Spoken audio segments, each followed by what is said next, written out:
Good afternoon and good evening, people from all over the world. I can see the numbers filling up. It's good to have you here. I'm going to give it a few moments just to let everybody else pour in on this return to Meetings of Minds session. It feels like we've been away for a long time. It feels like a big break because obviously we do this every second month, and then there was the overlap with the summer period and how it affects different people from different places. But here we are, as we head into the autumn, having our return from summer Meetings of Minds. And I think we're starting from a strong position. We've done a lot of planning with regards to what the theme should be. A lot of that is influenced by the feedback we receive from people who attend regularly, and they give us ideas about the things that they'd like us to discuss and spend more time on. And so we plotted out a series of themes. And I think that as we go into the autumn with the winter on the horizon, I think today's theme fits perfectly with it, because we're going to look at, maybe for some of you, a notion of readjustment. Because whenever we discuss dosages, and as a test-based nutrition company, there is a huge amount of individual variance in the reports that you receive once you've done a test, and then the recommendations and how you need to make that bespoke and how it works for you.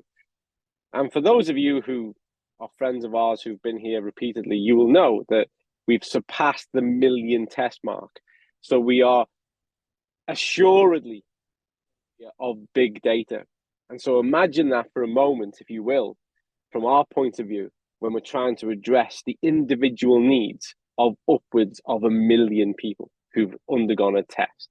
So it gets far more complex. It requires a little bit more additional and extra thought. And so there is no better person, certainly from a Zinzino point of view, to have on board with the return to Meetings of Minds than our own research development specialist, research specialist, Dr. Emily Jislovic, to talk us through, to steer us on the right path, to give us some key information to set it off, and then really for us to discuss the matter and really unpack a little bit of that information and see what we can achieve in the next 55 minutes. And so without further ado, Emily, as always, and a pleasure to welcome you back to Meetings of Minds. I will allow you to take the floor, introduce yourself and say hello, and then take us through the presentation that you've prepared for us today. So thank you very much. There are still numbers pouring in, and there is a ton of hellos and everything in the chat that are piling in. But given we've got so much to get through, I think it's upon us to get started. So Emily, over to you. The floor is yours. Thank you, Colin. And also so great to be back. And I'm looking forward for this topic today, where I'm going to talk a little bit about kids' nutrition, nutritional advice, and things that we all think about, all parents think about regarding our children, and mostly about omega-3, of course, since that's my special interest area. But overall, maybe some things that we think is very important for our children, but maybe that's not the most important that we need to think about. So I would like to share my presentation.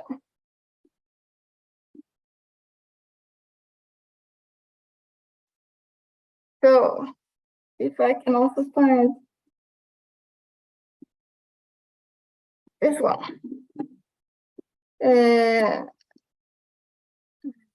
Of course, we need to start with some technical problem. Otherwise, it's not live. Okay, so to talk a little bit about kids' nutrition, people generally want to discuss micronutrients, what kids need, and the deficiencies, and what to be scared of and think about. But actually, the micronutrients is not my biggest concern when it comes to children, and I will go into that a bit later. And if you look at high-income countries and low-income countries, there are, of course, major differences on what is important for children and what they see on a group level or country level, what could be concerns regarding micronutrients. And with micronutrients, I mean vitamins and minerals and so on.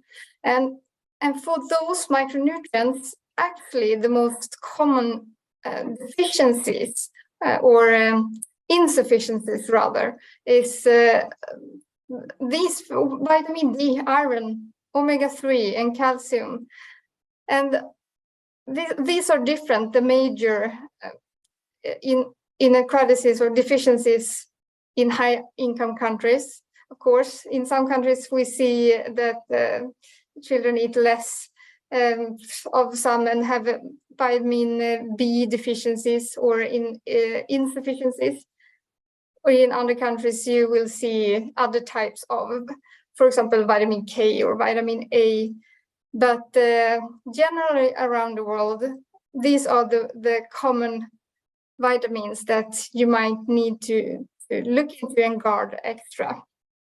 And for me, it's more, let's say, purposefully to talk about dietary patterns.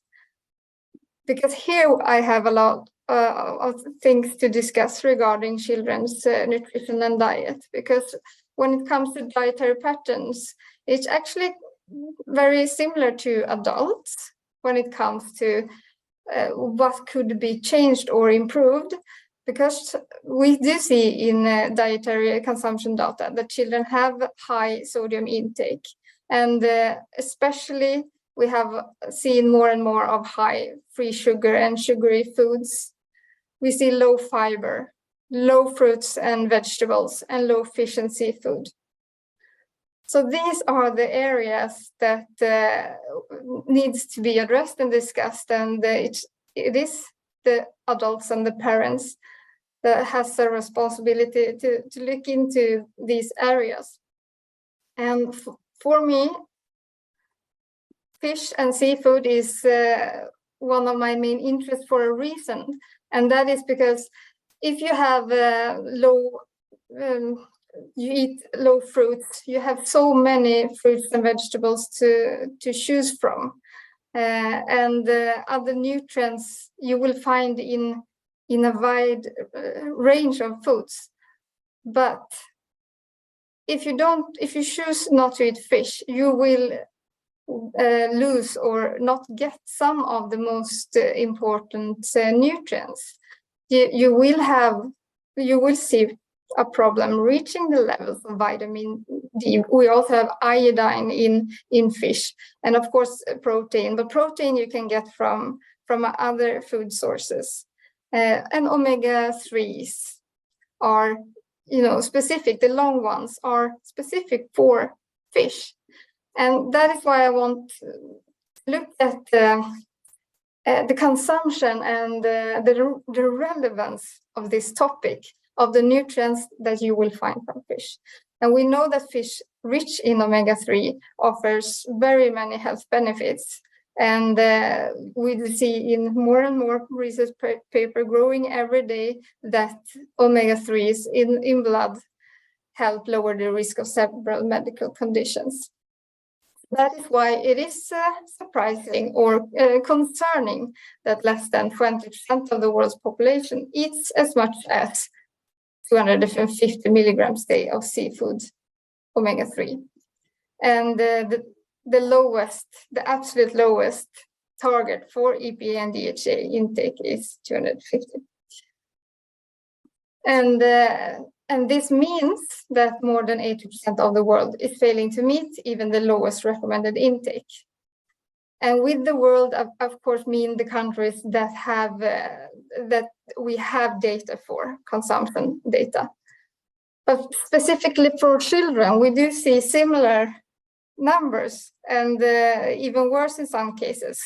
We have studies from Norway seeing that 80% of children is not getting enough seafood compared to the recommendations of two, sometimes even 3. For Norway, it's 2 to 3 servings or portions per week. And in, for example, US children, we see that 94% of them are not reaching the recommended levels.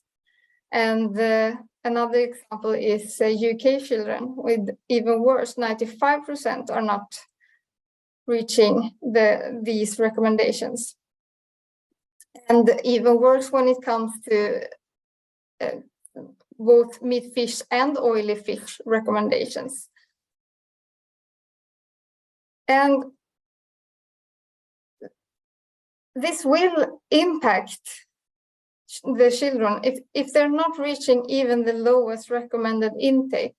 And we do know that omega-3, as this example is, as this topic is going to focus mostly about in child nutrition, we know that it's so involved and so important for the growth and normal development of children. And it starts already, of course, during pregnancy in the womb of the mother. And it has physical and functional implications. We do know that the first 1,000 days of nutrition matters.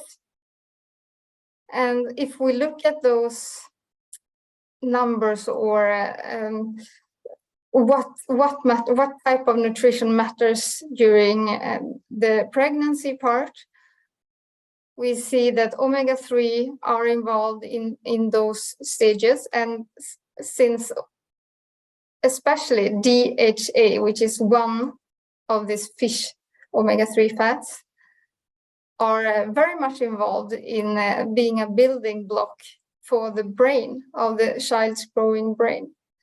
We also see, of course, for a pregnant mom, that folate and iodine and vitamin D are important in the beginning. And we also have polyphenols or antioxidants. And also after, you will see the continuous growth of the brain. So how the brain grows and develops and progress is a result of the nutrition and the nutrition of the mother and of course her metabolic processes. And then later you are, as a parent, are responsible for getting the most important nutrients.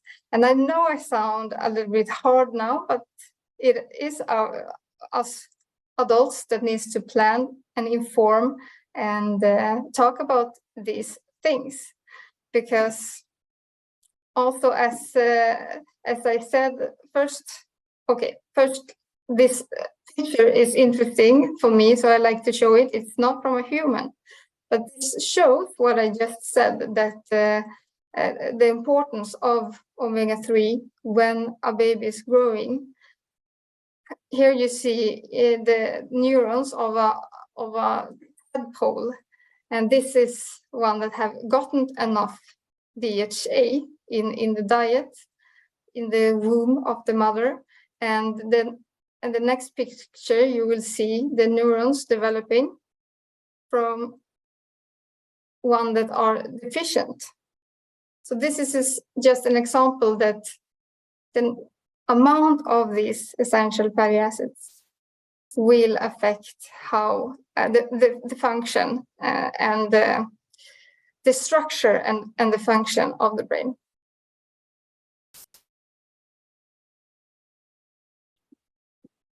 And since the brain keeps developing until 16, sometimes we see in literature 18 years old, but for many more years. That is why kids' nutrition do focus on this omega-3 intake, vitamin D intake, or especially increased amount of fish in their diet. And to go into the specific needs, because you are able to test now in blood if you reach these desired levels. And in the beginning, I showed you articles from studies where they have studied intake data, fish consumption, by asking or reporting what they eat. But as we know, the more valid or better way of measuring if we have get enough of these vital nutrients is to measure them. And this is especially true for children. And I do not think that you should over consume or eat a lot of food supplements if you don't know if you have a deficiency, or if you're not sure about what levels you should have or how much you should have, and also what your kids eat. But for omega-3, there have been there haven't been enough data on blood levels for children. The data that we have do show the same data that the consumption data shows. But what is optimal levels is have been harder to figure out. So that is why children have, for a long time, the amount in blood haven't been talked about. So we have just supposed that children should have the same levels as adults when you measure omega-3s in blood. And for adults, that is 8% EPA plus DHA in blood that we have seen lower the risk of heart disease or cardiovascular risk factors or events. But for children, we know that it's not the heart that is the major concern when they are small. It's more of the more acute concern is the growth and development and the brain and the cognitive functions. So that is why we were very happy when a bigger meta-analysis, a systematic meta-analysis found that the omega-3 index for children with those cognitive targets see that omega-3 index is lower for children, the optimal level, and that an increase in omega-3 index to about 6% makes it more likely to show efficacy on cognition in children and adolescents. And the reason why the optimal level might be lower for children is not because they need less, absolutely not. I will go into that's the opposite. And it's not because it's less important. I hope that you have realized that it is very important, but it is because omega-3 and omega-6 competes, or competes in a bad way. They just coexist, and omega-6 in small children are actually very, very important. I know that we often have very negative and almost like cholesterol, that you name it, the good and the bad, and omega-6 gets this bad name, bad reputation, because we tend to eat way too much of omega-6 rich foods when we eat a lot of junk foods and so on. But in the body, omega-6 have essential and vital roles. And for children, it seems like the role is a bit higher, and the levels are a bit higher in children. So that is why omega-6 index also probably is a bit lower. And a lot of studies have confirmed this, that children have naturally higher omega-6 levels compared to adults. And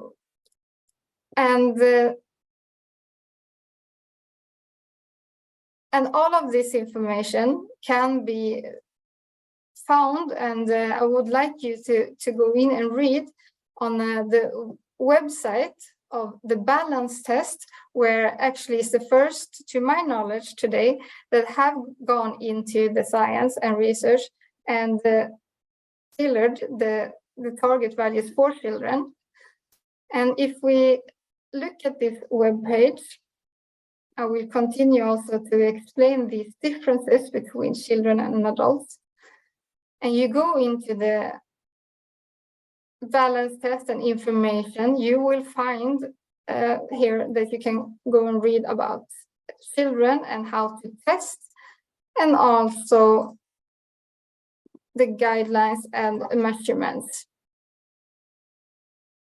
So if you haven't seen this webpage, I recommend that you go in here, and so you can read more about the details and the new knowledge about children and omega-3 index.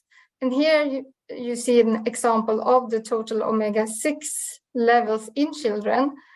Children are the orange. And this is a group of children that is picked out from a database that have 8% omega-3 index. You know the target that is from adults. So both adults and children have these desired 8% levels. And if they have this desired 8% level, they should have the same omega-6 since they are competing. And both adults and children should have the same amount. But when we do this exclusion and look at children and adults, you see that total omega-6, children have more. Total long-chain omega-6, children have more than adults.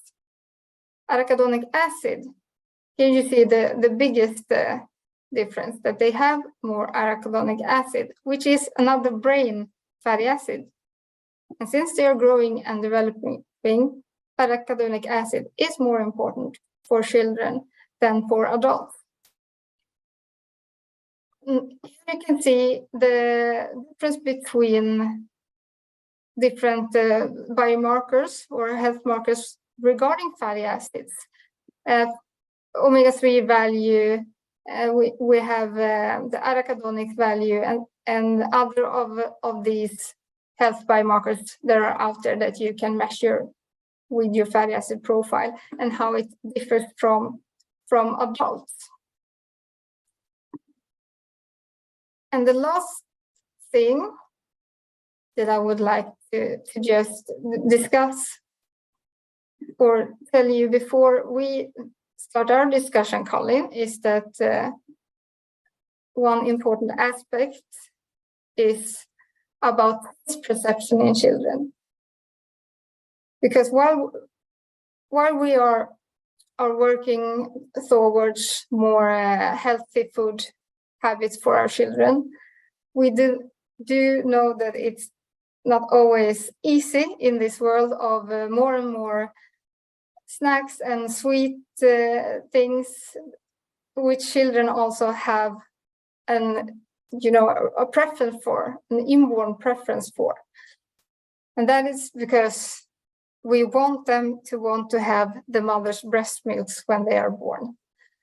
So that is why sweets are so easy to market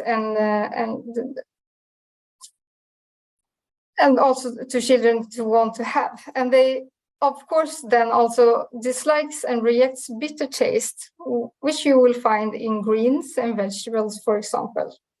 And that is a protection, so they don't eat a lot of things that are poisonous. And this is also the same with the green vegetables or medications that have a bit of the taste that children are born not to like. And this will, of course, change regarding if you get them used to certain behaviors.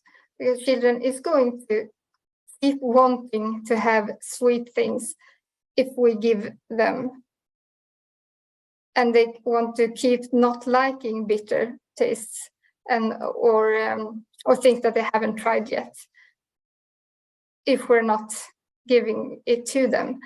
And it's hard for, I'm talking both to parents and to people trying to help parents, that it's not just a matter of telling people what to eat and what not to eat, and just telling them that they need to eat more fish.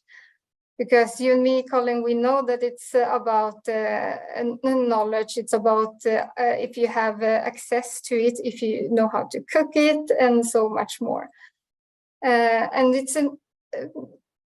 here it's important to know that there are other alternatives that you can supplement, for example, with omega-3s if the omega-3s are stable.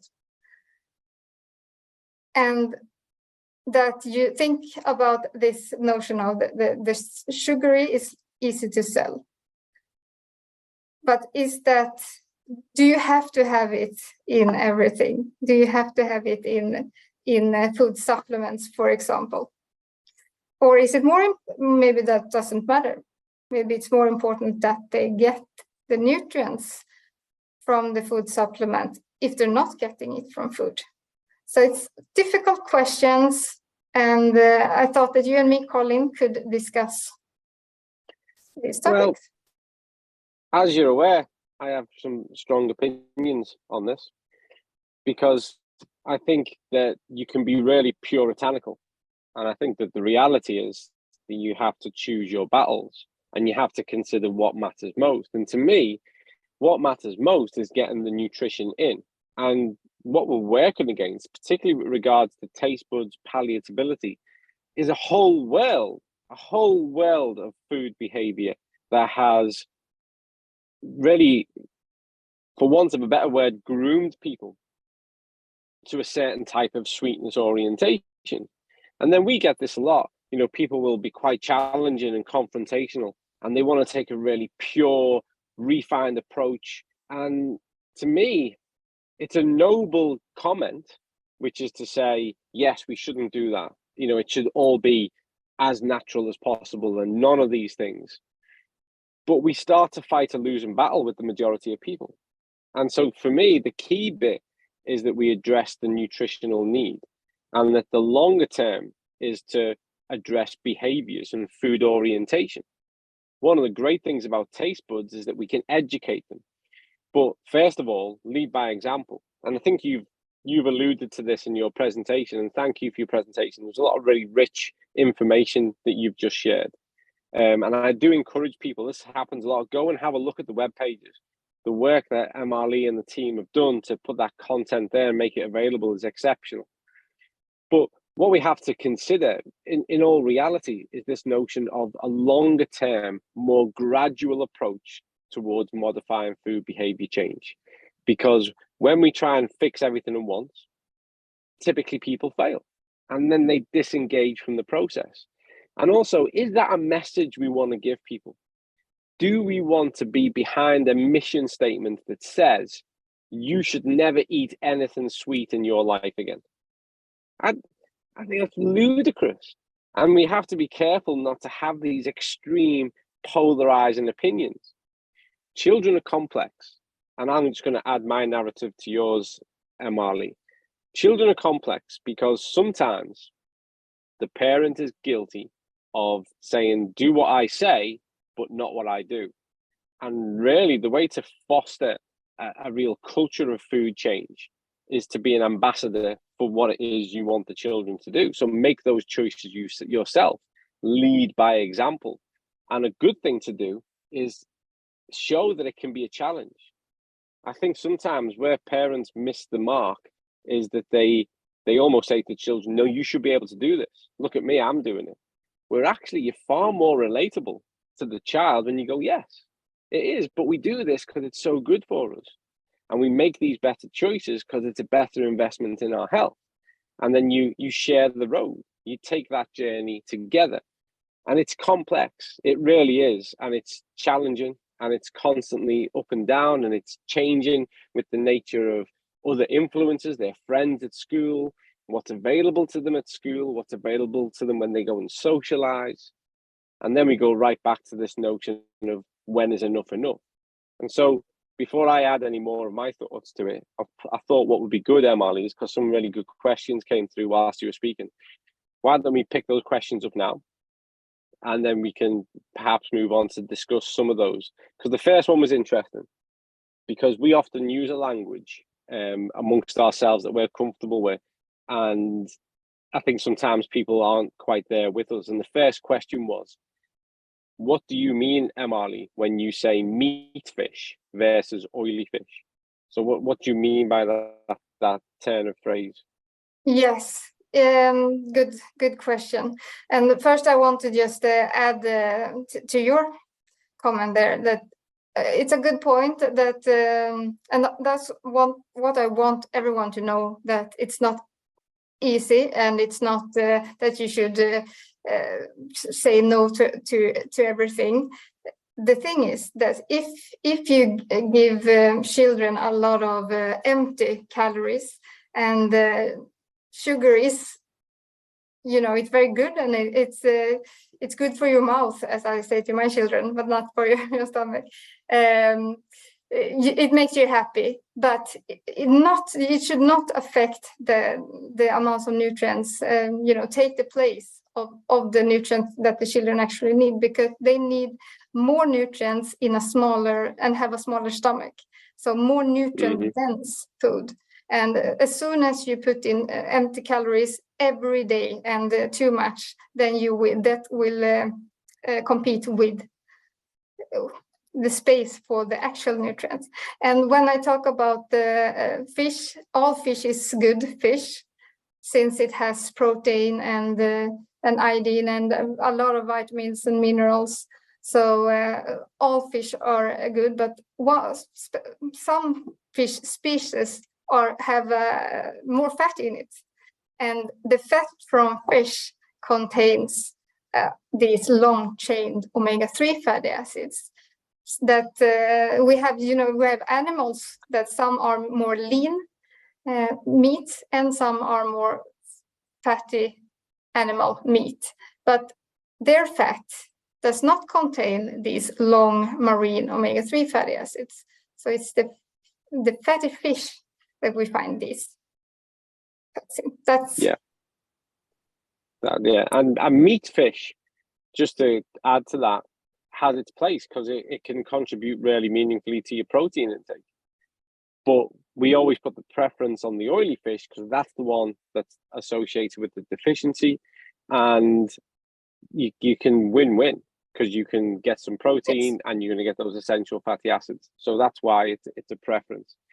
So staying on that theme for a moment, someone else has asked, and I'm going to go second because this question comes up a lot. And again, typical to me, I've got a strong opinion. So someone has said, okay, so if you're giving a child 10 mil, should we just double it and give them twice as much so that they're getting more in?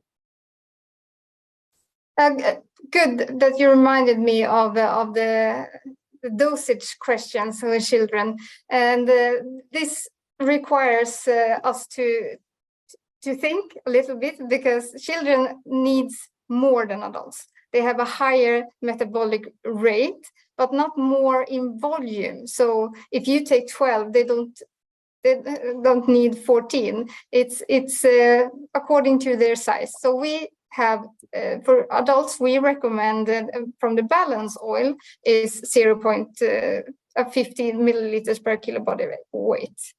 But for children, that is about if you account for their differences in metabolic rate and need for omega-3, we have concluded that about 0.20 is sufficient for children, and that you will be able to confirm or adjust your doses if you take a test before and after. So the tests are involved in you getting the right dosage.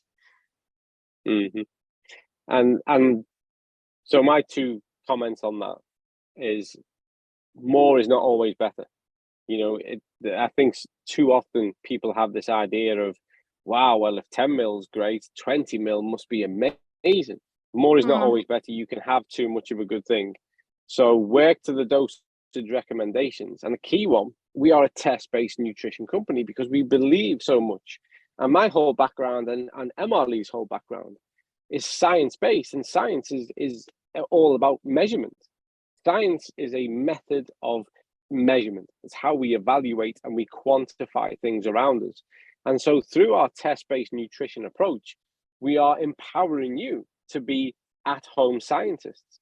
So take all the guesswork out, take the test, and actually adjust, be dynamic with your adjustment. So adjust accordingly to what the test says. And the whole benefit of a test is the retest, because then you can evaluate what's changed. And, you know, you can be sensitive to those changes. And children go through critical periods of growth. And actually there's a huge change as they go from being a junior into an adolescent. And there's a lot of hormonal changes that take place. And there's a lot of changes, therefore, to what we call metabolism or basal metabolic rate. And so it's really good practice to just be taking those test snapshots, insights as the child develops and see what's going on and adjust accordingly. And everything we do is always about efficiency. And whereas people are saying, should I take double the amount? We always say, no, take the minimum amount you have to take to get the most powerful change. That's where you want to be. You want to be really efficient, because then you've always got room to do more if you need to. You know, so think of these kinds of things in the opposite way, to how people do. Yes. On that one, there's another question. But if you've got a comment, feel free whilst I find. Yeah, I'll quickly comment, especially with not too much is not always the best, and that's especially for children, because on my slide regarding taste perceptions, you also see that oily liquids and so on can be something that they don't like. So don't force a lot of liquid oils into children if you don't need to. And also think about the ways that you can get the oil or a supplement to kids by dividing the dose, for example, or take a smaller dose every day. The most important thing is that you have a habit of giving them every day. And if they're going to stop because you give them too much a couple of days, then that is not a good alternative. Yeah, it's a really good point, because we are trying to, that's such a good point, because we're trying to encourage people towards sustainable lifelong behavior. So it's not about what we can achieve today, it's about what we do today and how that leads us to greater achievement over time. And your comments couldn't have been more timely, because that relates directly to two questions. So the first one, which I'm going to allow you to answer, Marley, because you're our specialist and you're here, is the tutti frutti flavored oil the same ingredients and amounts of DHA and EPA as the other flavors? Yes, it's the same oil. It's this recipe that has been developed for many years, and with research behind it. This is the best ratio of EPA and DHA. So it's nothing different. I don't believe in children needing a special kind of fish just because they have a high need for DHA. So they just need more of the same fish. The only difference is that we have a very likable flavor profile. So the tutti frutti was the flavor that won in a child's panel that we had. And it gives us also an opportunity to separate the information for children from the information for adults. And we can have child-specific health claims on this bottle and so on. So that's what differs them, is the focus and the flavor profile. Mm-hmm. And that leads us directly into the next question, which is, do you recommend Aqua X for small children, or is it okay to give them balance oil from the beginning? Aqua X is actually a very good alternative, since what I talked about, this taste perception that children can have, that they really don't like, even if the oil doesn't taste anything. They don't like oil. Many children don't like oil in their mouth. So that's why a company in Australia made this lipid delivery system, the Aquacell, so that you can mix medicines, oily medicines, with Aquacell, and you can mix it into liquids, so that they can blend the bad tasting medicine into liquid, and children can drink it more easily. So that's the same thing that we have, that they together with us developed a special omega-3 supplement, the Aqua X, so that you can mix it with water or apple juice or anything. So that's actually a very good alternative to give to children, and it helps with the absorption for people that have some, if people have a problem with any of the steps in your not metabolism, I was looking for the word digestion system. Fatty acid digestion system. Aqua X can be a good alternative.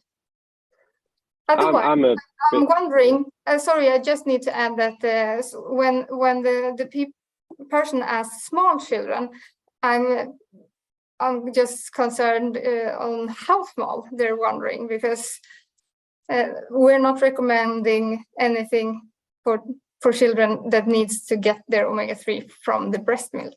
We're not interfering with the real deal. That's going to lead into the next question. But before we go into that, I'm going to just make a comment, because I'm a big fan of Aqua X. I think it's a really versatile method, because you can add it to any kind of cold fluid. You can put it in a yogurt. And I think it's a great strategy around ensuring that children are getting enough, particularly if they do have an aversion to the notion of taking the oil. So Aqua X can be a way. You can even do health by stealth, because it could be that you're actually making your child a drink or a smoothie or a yogurt, and you put it in. So actually, Aqua X is a really adaptable and effective solution. I think more parents should consider its application. But then, that caution that you brought in, Emily, was perfect, because the next question is, the Balance Oil Plus says do not give to children under 4 years. And there is a question of, from what age can we give it to children? Oh, that label must be from, it's not from the general European countries. Because one thing that's important to know is that we have to follow the rules of every country and their nutritional rules when it comes to children and adults. So that is why some labels will have different message on them. And the 4-year-old rule, I don't remember now by heart which country have that rule. But that's not for every country. But on the Balance Oil Tutti Frutti, we have a recommended age span of from 2 years old. And that is because you need to talk to your healthcare provider or the child's healthcare provider, and maybe help in calculating the amounts for younger children, because they have the need to get also DHA and arachidonic acid in the levels that they would get from breast milk if they were breastfeeding, which they are recommended to do for a very long time, actually, partially breastfeeding. And if you're not doing that, you need to get some advice on how to think and how to dosage. That's not the same dosage. And I think that label might be from Australia, or I'm pretty sure that's what was stated on the Australian label. And it's really important to emphasize that even whilst Emily is making reference to other areas and the fact that we have on the bottle from 2, we in no way do we contradict the stipulations of a region. So those rules are in place within that region, and we encourage compliance within those regions. But obviously they do vary. They do vary around the world and across the globe. So I'm going to go into this a little bit of a sidestep question, but I think it's a good question because it comes up a lot. Can a person who is allergic to fish take Balance Oil? Oh, do you want to be the one answering that question? I'm kidding. The thing is that you should have to be careful, and I know that there are knowledge out there that you can have fish oil, since the protein, you're allergic to the proteins in fish, and that's taken out of the fish oils, so it's no fish proteins. But do you know that it's only the protein you are allergic to? Do I know? I'm not going to ask anyone to try that. You can try it on the skin or on your lip to see if you get a reaction. So that's going to be my answer. That's my answer too. My approach is always that technically you should be able to, but we can't guarantee it because we don't know that it is the protein you're allergic to, and we have a vegan oil. So to me, there's an alternative option that you can favor and not have any of the concerns. That would be my approach to it, because it's a difficult one. Allergies, particularly when they are fish, because it could well be the proteins, really common, but then it could be something else. But I think you've given great sound advice on what to do, and for me, just go vegan. Go for the vegan oil, and you're safe. Let me just go through a couple more of the questions. Let what we see here. This is a good one, and I'm going to ask this question, and I'm going to kind of answer it. Okay, but feel free to contribute. I have a question, says Sandra. Will there be a good multivitamin for children? I get a lot of questions from adults who want to have the best for their children. So the short answer to that is yes. And that's about it, really. Yes, we are proactively working on our kids' concepts. We're proactively working on the notion of how we support parents to make better food choices and to reorientate in the midst of all this crazy world of messages from big corporations, from convenience, from availability. We want to give people really effective solutions to help them just work through that and start to embed some good practice that starts to positively contribute towards the nutritional status of their child. That's a big part of our mission aim. So that's what I'd say for now. I don't know if you'd like to add anything to that, Emily, but that's where we're at with it, isn't it? I got stuck with the part in the comment where it said that she knows a lot of parents that want to have the best nutritional supplement. And I'm just wondering, what is the best? How does parents today define the best supplement? And this maybe is the discussion we should have had and talked more about. But it goes into what we've already discussed with the most important is to get the nutrients that they need in the supplements.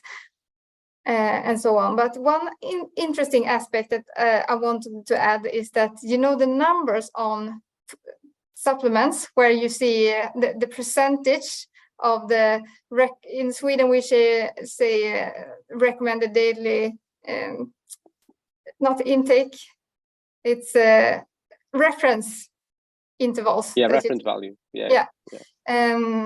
And I get the question many times that, oh, this supplement cannot be good for my child because it has not 100% of all of the nutrients.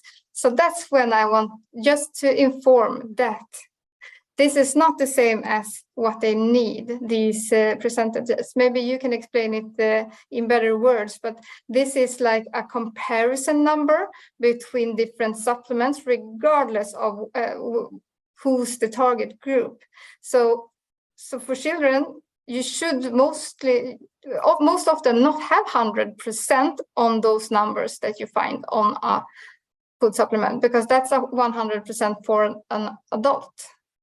Even though some nutrients doesn't matter if you have 100 for children and also. But just so everyone knows, because I get that question so many times from parents that is this really a good supplement when it only says like 12% of this vitamin for my child, and that's not 100% or so. But if the makers of that supplement have done their homework, they have chosen the amount that they see often is lacking in the population, in children, and this is enough amounts. Also, whilst we're on the topic, and I think we should spend a few minutes on this, Marley, Hmm? this notion of best, because think of the natural world. Just look out across nature and the things that we consume that grow in the ground, that grow on trees, that we can hunt, forage. There's no one thing that gives us everything. We don't go, right then, let's all just eat oranges, because when we eat an orange, we'll get absolutely everything. And when we look at when you look at intelligent supplementation, it's not just the amounts, it's the relationship of the components you put together. You're starting to look at synergies, Yes. and you're starting to look at Stability, yes. how you and how you can increase a circulating level meaningfully of a certain type of vitamin or mineral. And also with regards to, everything is determined by food matrix and food functionality. And then everything we do around that is led by that governing principle. And so there's a lot of nuance and sophistication to it. Because if it was just a case of, we'll put everything in a pill, although the pill would be huge, it would be like, Space Odyssey 2001, the film. We'd all live in a vacuum and we'd just take this pill that had everything. God forbid.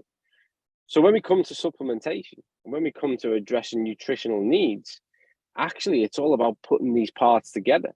And that's why we always encourage you. We are so confident that the future of dietary health is going to rely ever more so on intelligent supplementation because of the factors in the world. But we always encourage people to see this as a part of a food orientation and behavior change. It's all one big part of the same thing.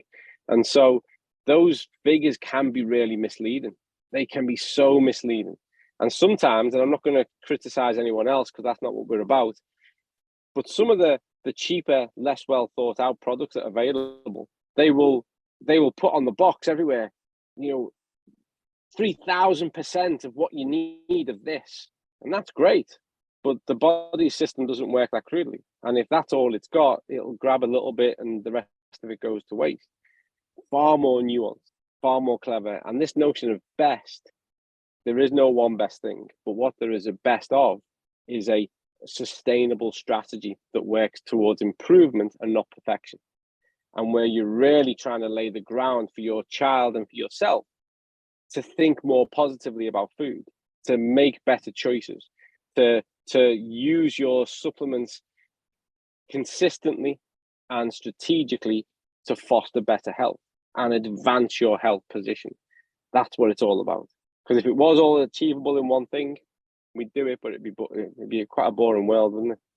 And I'm sure that this was what Sandra's friends meant. So not to criticize that question, because it's a very good question, or a need. You want to have the best for your children. But I just thought that we should talk about it and define it, because it's so different for people. When you don't think about the actual implications, when you go deep into, should you just put a lot of vitamins and minerals in it, but you have no space to think about what keeps them stable, what makes them more effective in the body. Is it even important for your child, or is it just fluff and extra? So all of these aspects is going to go into what we do and the products that we make.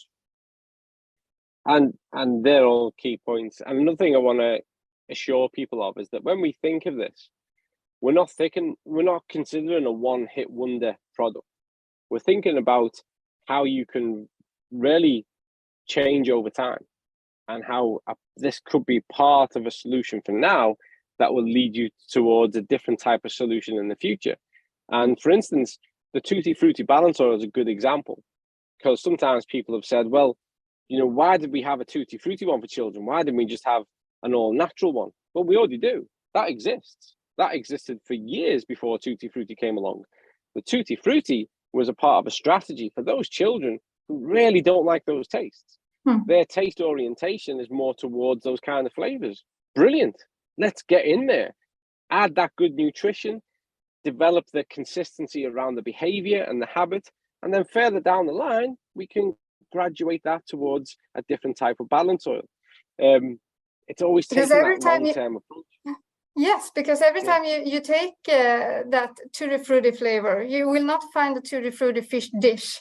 But so the habit that you are fostering is not that that your children is going to want tutti frutti fish.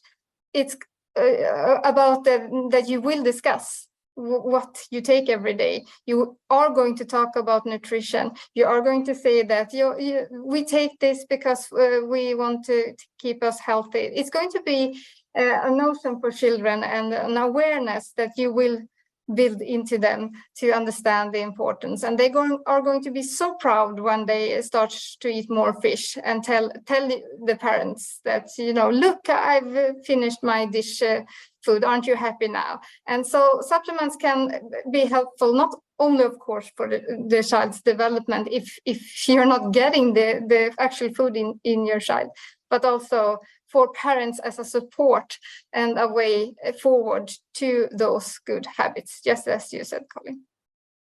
Absolutely, and it is a two-way door, because adults are humans. And by the way, children aren't small adults. And this is a part of the reason why their needs are so different. But adults are humans too, and most of us, myself included, we're not perfect.